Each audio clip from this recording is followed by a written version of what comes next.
হাট বাড়া, যত দিন যাচ্ছে কাজের তত পুঙ্গা মারা হয়ে যাচ্ছে। চারিপাশে এত খোঁজার পরেও একটা মনের মতন কাজ পাচ্ছি না।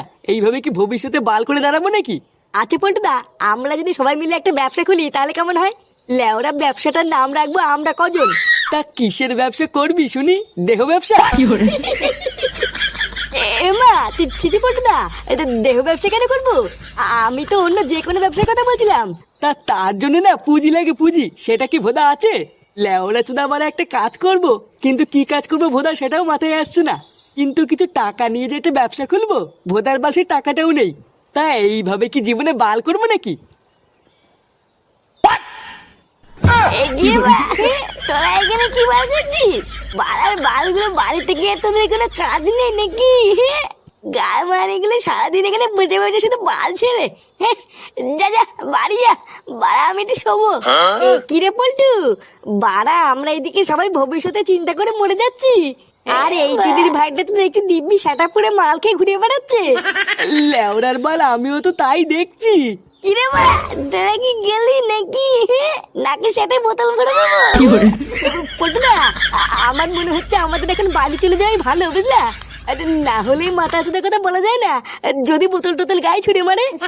হ্যাঁ রে পল্টু, আমরা এখন বাড়ি যাই, চল। হ্যাঁ, ওটাই বরং ভালো হবে। এদের চল চল।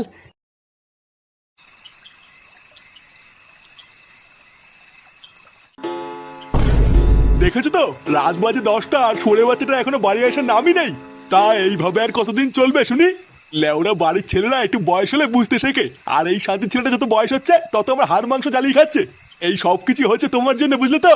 তোমার আজকে পেঁপে আজকে এতবার বেড়েছে। এই দেখো, একদম উল্টো পাল্টা কথা বলবে না কিন্তু। তুমি এবার কেমন বাপ হয়েছো? ছেলেকে একটু শাসন করতে পারো না? সবসময় আমার নামে দোষ দাও কেন? নিজের মারানোর ক্ষমতা নেই, শুধু আমার নামেই দোষ। এই কি হয়েছে, কিছু বললে? না না, তোমাকে আর কি বলবো। ফুটো কখন বাড়িতে আসবে সে অপেক্ষায় বসে না থেকে চলো, অনেক রাত হয়ে গেছে, খেয়ে নেবে। খাবো তো, ওই চুদির ভাইটা একবার বাড়িতে আসুক, ওর সেটা ভেঙে তারপরে খাবো। একই, তোমরা এখনো ঘুমাওনি? 12টা ছেলে কটা বাজে রে? কোথায় ছিলিস এত রাত পর্যন্ত? কোথায় আর যাবো, ক্লাবেই বসেছিলাম। ক্লাবে বসেছিলিস মানে? সরে বাচ্চা, তোর কি আর কোনো কাজ বাজ নাই? লোকের ঘরে ছেলে পেলেরা দিন রাত কাজ বাজ করে দিনের শেষে বাপের হাতে টাকা তুলে দেয়, আর তুই সেই সকালবেলায় বেরিয়ে রাত পর্যন্ত ক্লাবে গিয়ে বসেছিলিস? লোকের ঘরে ছেলে পেলেরা দিনের শেষে বাপের হাতে টাকা তুলে দেয়? লেওনা তাদের বাপও না ছেলে পেলেদের হাতে টাকা দিয়ে তাদেরকে একটা কাজে ঢুকিয়ে দেয়, তাই তারা দিনের শেষে বাপের হাতে টাকা দেয়। তুমি আজ পর্যন্ত আমার হাতে ক টাকা তুলে দিয়েছো কাজ করার জন্য, যে দিনের শেষে তোমাকে আমি টাকা তুলে দেবো? কি বললি তুই? আরেকবার বল। হ্যাঁ ঠিকই তো বলেছি, কাজ করার জন্য তুমি আজ পর্যন্ত আমার হাতে ক টাকা তুলে দিয়েছো? মারা কিছু টাকা দিয়ে যেন ব্যবসা খুলবো সেই টাকাটাও নেই, এইভাবে কি বাল হবে নাকি? টাকা দিয়ে ব্যবসা করবে? বড় বাল এলো রে। 12টা ছেলে, তোকে যে আমি ব্যবসার জন্য টাকা দেবো, তা টাকা নিয়ে তো মালকে উড়িয়ে দিবি। তা কোন ভরসে তোকে আমি টাকা দেবো শুনি? মাল খেতে যাবো কেন? হ্যাঁ, তুমি একবার টাকা দিয়ে দেখো না আমি কি করি। দম থাকলে 50,000 টাকা দাও, আমি একটা ব্যবসা করবো, দেখি কেমন পারো। আচ্ছা যা, আমি যে ভাবি হোক কালকের মধ্যে থেকে 50,000 টাকা জোগাড় করে দেবো। তারপর আমিও দেখবো দিনের শেষে তুই কি বাল করে আমার হাতে টাকা তুলে দিস। কি বলছো কি? তুমি আমাকে 50,000 টাকা দেবে? হ্যাঁ গো, তুমি এসব কি বলছো? তোমার মাথা ঠিক আছে তো? 50,000 টাকা তুমি অত টাকা কোথা থেকে পাবে? অত তোমার জানা লাগবে না, একবার যখন বলেছি দেবো তখন ঠিক জোগাড় করে দেবো। তারপর আমিও দেখবো কাজ করে আমার হাতে ক টাকা তুলে দেয়। তার টাকাটা যে কালকে আমি দেবো, টাকাটা পেয়ে কি ব্যবসা করবি কিছু ভেবেছিস? হ্যাঁ, ওনি তুমি ভেবো না, ওইসব আমার ভাবা আছে। আমি তো অনেকদিন আগের থেকে ভেবে রেখেছি, হাতে কিছু টাকা আসলে আইসক্রিমের ব্যবসা করবো। কি এই শীতকালে আইসক্রিম? ও বাড়া, আমার বোঝা হয়ে গেছে তোর ব্যবসার গাল মারা ছাড়া। গান মারা যাবে কেন? একবার টাকাটা হাতে দিয়ে দেখো না আমি কি করি। ওদার বাল ব্যবসা করে পুরো সাটা চিরে ফেলবো।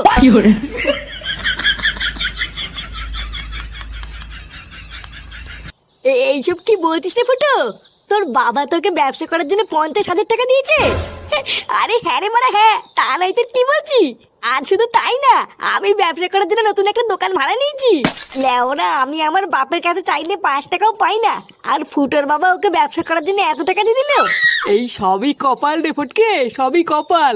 আমরা কি কখনো ভেবেছিলাম যে আমাদের ফুটু একদিন এত বড় একটা ব্যবসা করবে? বলছি ভাই ফুটো, তোর দোকানে আমাকে একটা কাজ নিবি ভাই? তুই তো খুব ভালো করে জানিস আমার ফ্যামিলির কি অবস্থা, আমার একটা কাজের কতটা দরকার।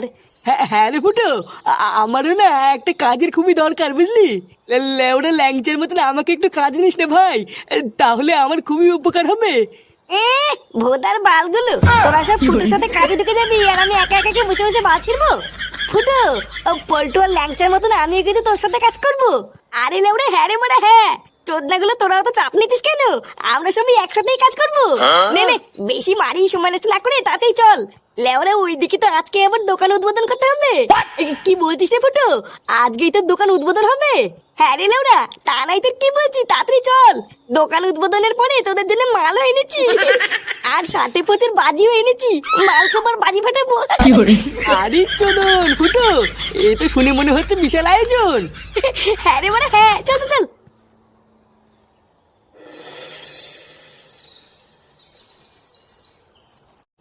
ওম সর্বভূতে ধনন্তরী কাপালিনী সর্বধারী হিং ক্রিং স্বাহা চণ্ডালু চণ্ডাল কালিকায় ব্যবসায় কর্মারায় ছট। ওম শান্তি শান্তি হে। নাও ফুটো বাবা, তোমার দোকানের পুজো সম্পূর্ণ হয়েছে। আমার আশীর্বাদ রইলো, তোমার ব্যবসায় আর কোনো বাধাই আসবে না। মন প্রাণ দিয়ে ব্যবসাটা করবে আর অনেক বড় হবে, ঠিক আছে? বলছি গুরুদেব, আমার ব্যবসাটা অনেক বড় হবে তো? হ্যাঁ আরে হ্যাঁ গো ফুটু বাবা, আমি তো বললাম তোমার ব্যবসা পুরো ফুলে ফেপে উঠবে। এই নারকেলটাকে দোকানের এক কোনায় রেখে দেবে আর রোজ ধূপ ধুনা দেবে, ঠিক আছে? আর তাহলেই দেখবে তোমার দোকানে পুরো খরিদ্দারের লাইন পড়ে যাবে। বাবা, পুজো তো হয়ে গেছে, তাহলে এবার আমি বাজি ফাটাবো। আরে হ্যাঁ রে মানে হ্যাঁ, যা যা যা, বাজি ফাটিয়ে পুরো গার মেরে দেখি।